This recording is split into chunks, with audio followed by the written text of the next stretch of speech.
మాజీ సీఎం కేసీఆర్, మాజీ మంత్రి హరీష్ రావులకు హైకోర్టులో ఊరట లభించింది. భూపాలపల్లి జిల్లా సెషన్ కోర్టు ఇచ్చిన ఆదేశాలను కోర్టు సస్పెండ్ చేసింది. జిల్లా కోర్టు ఇచ్చిన ఆదేశాలు సరిగా లేవని న్యాయమూర్తి తెలిపారు. మేడిగడ్డ బ్యారేజ్ పిల్లర్ కుంగడంపై జయశంకర్ భూపాలపల్లి జిల్లా కోర్టు క్రిమినల్ రివిజన్ పిటిషన్ విచారణ చేపట్టింది. దీనిని సస్పెండ్ చేస్తూ హైకోర్టు ఉత్తర్వులు ఇచ్చింది. జిల్లా కోర్టులో పిటిషన్ వేసిన రాజలింగమూర్తికి ఉన్నత న్యాయస్థానం నోటీసులు ఇచ్చింది. తదుపరి విచారణను జనవరి 7కు వాయిదా వేసింది.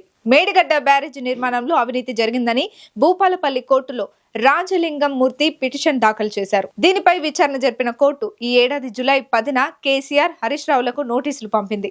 ఈ కేసును కొట్టివేయాలని కేసీఆర్, హరీష్ రావు డిసెంబర్ 23న తెలంగాణ హైకోర్టులో క్వాష్ పిటిషన్ దాఖలు చేశారు.